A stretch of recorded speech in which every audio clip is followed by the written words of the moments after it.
Death warmed over.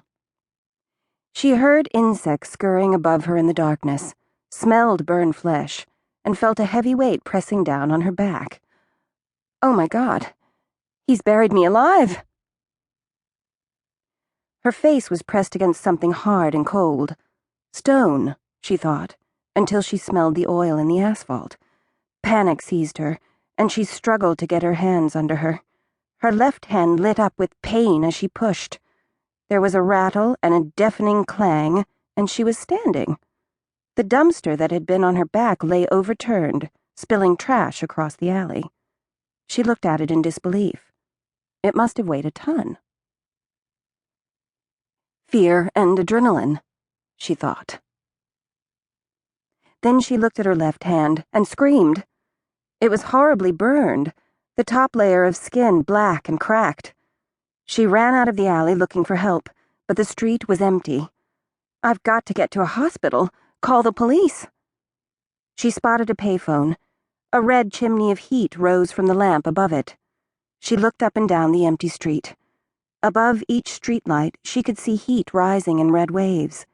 She could hear the buzzing of the electric bus wires above her, the steady stream of the sewers running under the street. She could smell dead fish and diesel fuel in the fog, the decay of the Oakland mudflats across the bay, old French fries, cigarette butts, bread crusts and fetid pastrami from a nearby trash can, and the residual odor of Aramis wafting under the doors of the brokerage houses and banks. She could hear wisps of fog brushing against the buildings like wet velvet. It was as if her senses, like her strength, had been turned up by adrenaline. She shook off the spectrum of sounds and smells and ran to the phone, holding her damaged hand by the wrist. As she moved, she felt a roughness inside her blouse against her skin. With her right hand, she pulled at the silk, yanking it out of her skirt. Stacks of money fell out of her blouse to the sidewalk. She stopped and stared at the bound blocks of $100 bills lying at her feet. She thought, there must be $100,000 here. A man attacked me, choked me, bit my neck, burned my hand, then stuffed my shirt full of money, and put a dumpster on me, and now I can see heat and hear fog. I've won Satan's lottery. She ran back to the alley, leaving the money on the sidewalk. With her good hand, she riffled through the trash spilled from the dumpster until she found a paper bag. Then she returned to the sidewalk and loaded the money into the bag. At the payphone, she had to do some juggling to get the phone off the hook and dialed without putting down the money and without using her injured hand. She pressed 911, and while she waited for it to ring, she looked at the burn. Really, it looked worse than it felt. She tried to flex the hand, and black skin cracked. Boy, that should hurt. It should gross me out, too, she thought. But it doesn't. In fact, I don't really feel that bad, considering. I've been more sore after a game of racquetball with Kurt. Strange. The receiver clicked, and a woman's voice came on the line. Hello. You've reached the number for San Francisco Emergency Services. If you are currently in danger, press 1. If the danger has passed, and you still need help, press 2.